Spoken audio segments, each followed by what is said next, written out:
So welcome to today's episode. So you might have heard of the documentary, The Social Dilemma. It just recently came out on Netflix and it's creating quite a stir. Everyone knows by now that social media, as tempting as it is, it's got a lot of downsides. For example, it reduces our attention span. They've found connections between increasing depression, anxiety, even suicide, and really it just wastes a lot of time in general. And this is not me preaching at you. I probably waste as much time as the average person on Facebook. But this documentary, it's different to many others which have come before it, because all the interviews in this documentary, they're actually with people who worked inside these tech giant companies, these big social media companies, which we all use in our daily lives. And now these same very people, many of them who've since quit their jobs and worked somewhere else, they fear the effects of their creations on users' mental health and the foundations of democracy. Now, some of these people worked at Google, Pinterest, Twitter, Apple, and Instagram. So these are the very people who helped design these platforms with the goal of increasing engagement and the amount of time that you and I spend glued to our devices, looking down at them and just giving them our full attention. Now, one of these interviewees was responsible for the like button on Facebook, which for Facebook, that was enormous. Others were involved in the creation of the infinite scrolling feature. Now, people know by now that their data is being sold or used by the end customers who are the advertisers on those platforms. Most people have heard and understood the line that if you're not paying for the product, you are the product. But many people don't fully appreciate the extent to how much of their data is being watched and recorded.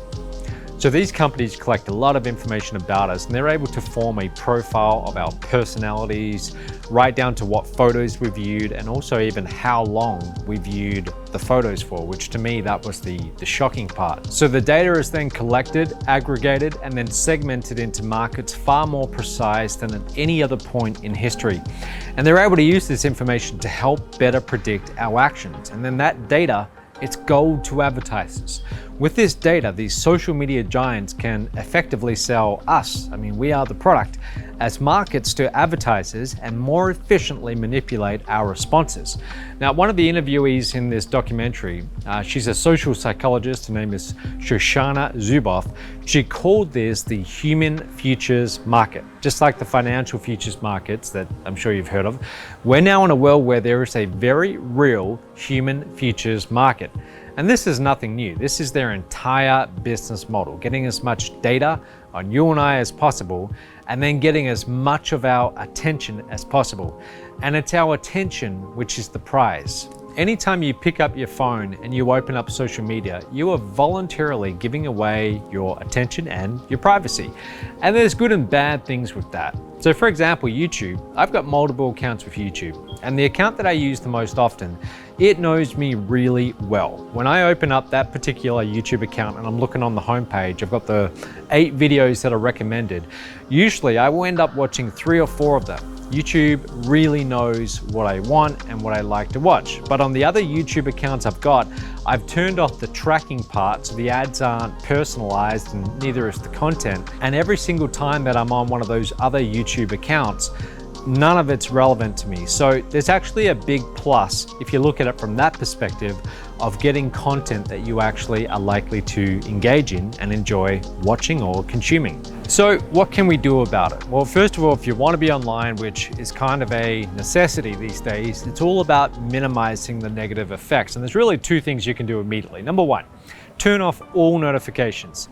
I turned off all social media notifications, including WhatsApp, a very long time ago.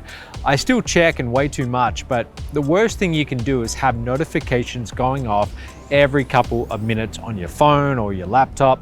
So for example, on my laptop, I often have Skype open, but it's always on Do Not Disturb.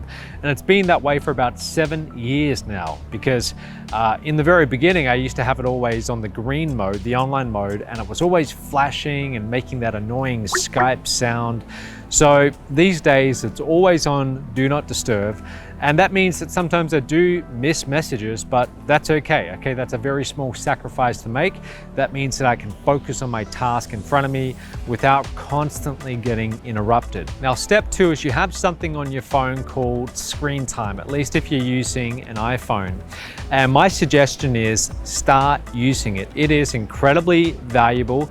It's also kind of concerning when you actually do check your own screen time app. So I'm going to show you mine, and I don't really like to admit this because here I am talking about productivity and I spend way too much time on social media. So let's have a look at my screen time and see where am I wasting my time. So here it is. So let's first of all start looking at today. It is 12:46 p.m.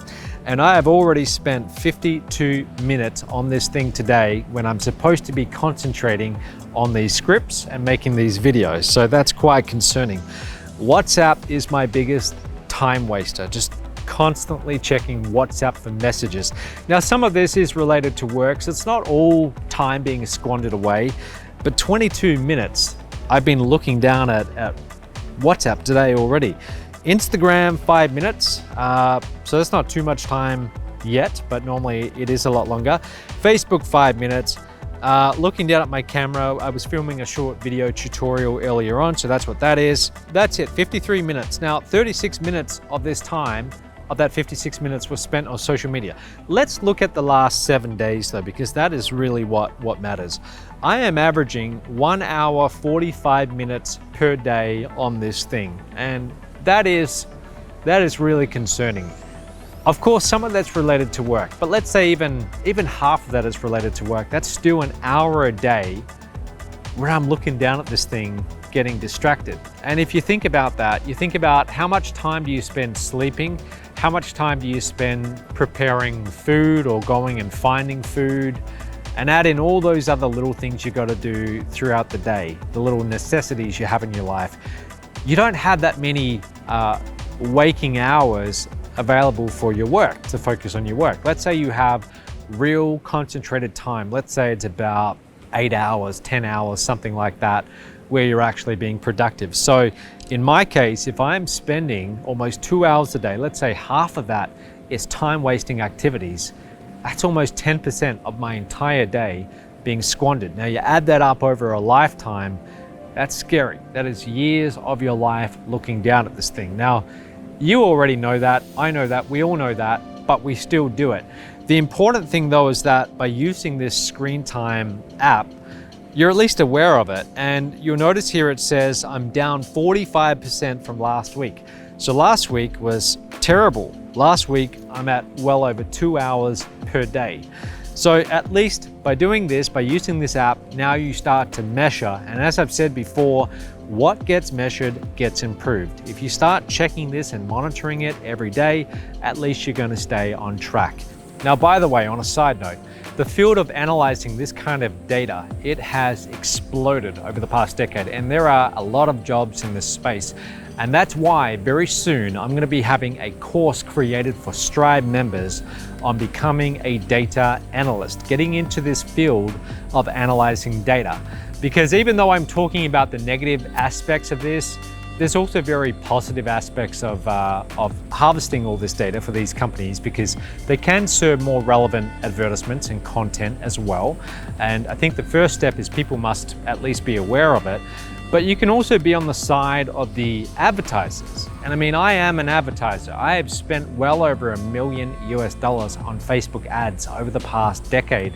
I promoted many different things on Facebook, and that in my last big company I had, that was one of our main channels. We'd promote events, quite a lot of different things on Facebook, and we spent a small fortune. There's a lot of business to be done knowing about this data and being in one of those careers where you're helping these companies to understand this data and serve more relevant content and advertisements to the end users. So if you're interested in that, check out strivecourses.com. Very soon we're going to have a course being launched that will teach you about becoming a data analyst and having that as a possible career. Okay, so that's it for today. Hope you enjoyed that. Leave me a comment. As always, subscribe, and I look forward to seeing you tomorrow. Speak soon.